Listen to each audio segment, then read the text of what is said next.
sejahtera bagi kita semua.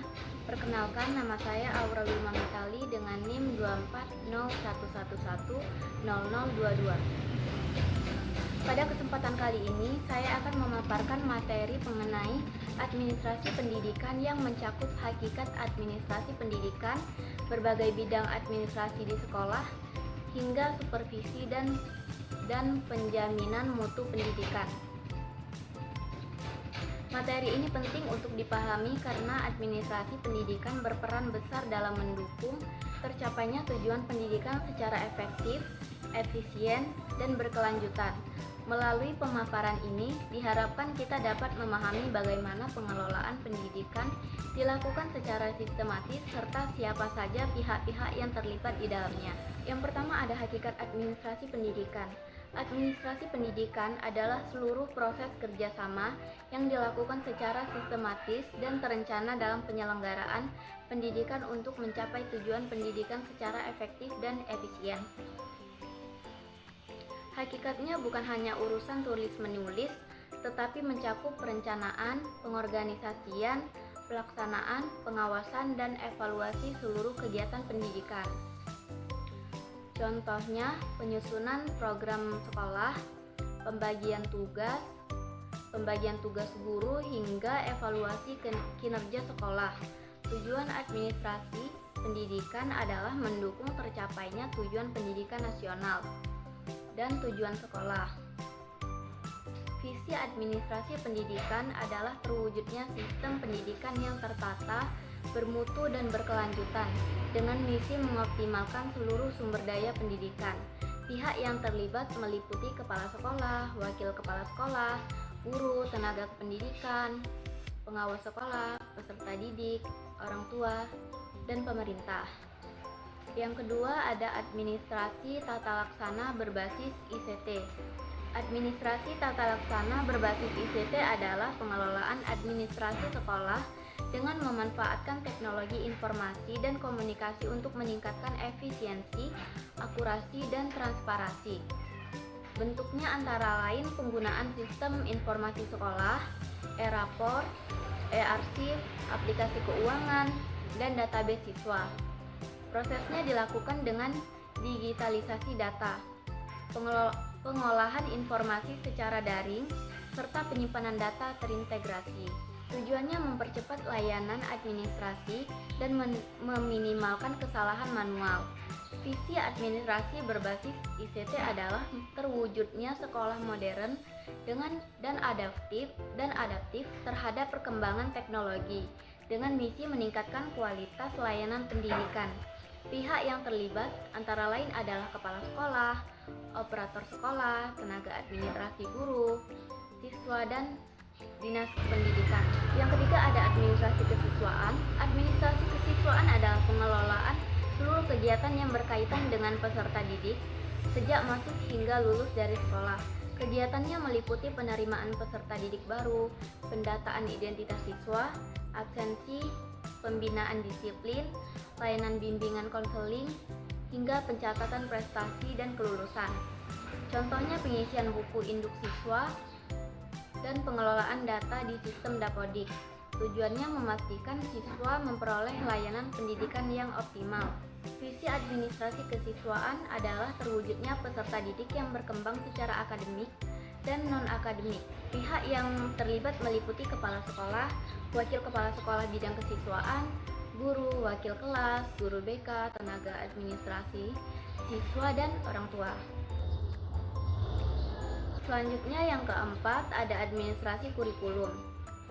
Merupakan pengelolaan perencanaan, pelaksanaan, pengawasan, dan evaluasi kurikulum di sekolah. Kegiatannya mencakup penyusunan kalender akademik, jadwal pelajaran, perangkat pembelajaran, serta evaluasi hasil belajar. Contohnya penyusunan modul ajar dan program tahunan guru. Tujuannya agar kurikulum berjalan sesuai standar dan kebutuhan peserta didik. Visi administrasi kurikulum adalah terselenggaranya pembelajaran dengan relevan, efektif, dan bermutu. Pihak yang terlibat yaitu kepala sekolah, wakil kepala sekolah, bidang kurikulum, guru, pengawas sekolah, dan dinas pendidikan.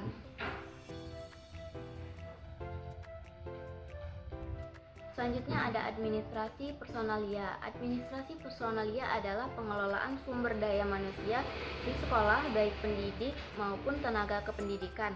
Kegiatannya meliputi rekrutmen, penempatan, pengembangan profesional, penilaian kinerja, hingga kesejahteraan pegawai. Contohnya, penilaian kinerja guru dan pengajuan kenaikan pangkat. Tujuannya menciptakan tenaga pendidikan yang profesional dan kompeten. Visi administrasi personalia adalah terwujudnya sumber daya manusia sekolah yang berkualitas. Pihak yang terlibat meliputi kepala sekolah, tenaga administrasi kepegawaian, guru, tenaga kependidikan, dan instansi terkait. Selanjutnya ada administrasi sarana dan prasarana, yaitu pengelolaan fasilitas fisik dan non-fisik sekolah seperti ruang kelas, laboratorium, perpustakaan, media pembelajaran, dan peralatan sekolah. Kegiatannya mencakup perencanaan, kebutuhan, pengadaan, pemeliharaan, dan penghapusan barang. Contohnya inventarisasi aset sekolah, tujuannya mendukung proses pembelajaran yang nyaman dan efektif. Visinya adalah tersedianya sarana pendidikan yang memadai dan berkelanjutan. Nah, pihak yang terlibat itu adalah kepala sekolah, wakil kepala sekolah, bidang sarpas, tenaga administrasi, guru, dan pemerintah. Nah, yang ketujuh ada administrasi humas, hubungan masyarakat dengan sekolah. Administrasi ini mengelola hubungan dan komunikasi antara sekolah dengan masyarakat, orang tua, pihak eksternal. Kegiatannya meliputi penyampaian informasi sekolah, kerjasama dengan instansi, serta publikasi kegiatan sekolah. Contohnya rapat orang tua, kerjasama dengan dunia industri. Tujuannya itu membangun kepercayaan dan citra positif sekolah. Visi administrasi humas ini adalah terciptanya kemitraan harmonis antara sekolah dan masyarakat. Pihak yang terlibat meliputi kepala sekolah, guru, komite sekolah, orang tua, dan masyarakat. Selanjutnya yang kedelapan ada administrasi keuangan sekolah. Administrasi keuangan sekolah adalah pengelolaan dana pendidikan mulai dari perencanaan, penggunaan, pencatatan, hingga pelaporan secara transparan dan akuntabel. Contohnya pengelolaan dana BOS. Tujuannya untuk memastikan dana digunakan secara tepat sasaran. Visi administrasi keuangan adalah terwujudnya pengelolaan keuangan yang jujur dan bertanggung jawab. Pihak yang terlibat yaitu kepala sekolah, bendahara, komite sekolah, dan pemerintah. Yang kesembilan ada supervisi pendidikan. Supervisi pendidikan adalah proses pembinaan dan pendampingan profesional untuk meningkatkan mutu pembelajaran dan kinerja tenaga pendidikan. Supervisi dilakukan melalui pengamatan, evaluasi, dan pemberian umpan balik. Tujuannya membantu guru berkembang secara profesional. Visi supervisi pendidikan adalah meningkatkan mutu pendidikan secara berkelanjutan. Pihak yang terlibat yaitu pengawas sekolah, kepala sekolah, guru, dan tenaga kependidikan. Yang ke-10 ada jenis teknis dan strategi supervisi pendidikan. Jenis supervisi meliputi supervisi akademik dan manajerial. Tekniknya antara lain observasi kelas, diskusi, dan kunjungan kelas. Strateginya dilakukan secara kolaboratif dan berkesinambungan. Tujuannya memperbaiki proses pembelajaran dan manajemen sekolah. Pihak yang terlibat adalah supervisor, kepala sekolah, dan guru. Selanjutnya ada instrumen supervisi pendidikan. Instrumen supervisi pendidikan adalah alat bantu berupa pedoman, formulir observasi, dan peraturan untuk menilai kinerja guru dan sekolah. Instrumen ini digunakan agar supervisi berjalan objektif dan terukur. Pihak yang terlibat yaitu supervisor, kepala sekolah, dan guru. Selanjutnya ada kriteria dan kualifikasi supervisor pendidikan. Supervisor pendidikan harus memiliki kompetensi pedagogik, manajerial, kepribadian, dan sosial, serta pengalaman di bidang pendidikan. Tujuannya agar supervisi berjalan efektif. Pihak yang terlibat adalah pengawas sekolah dan kepala sekolah.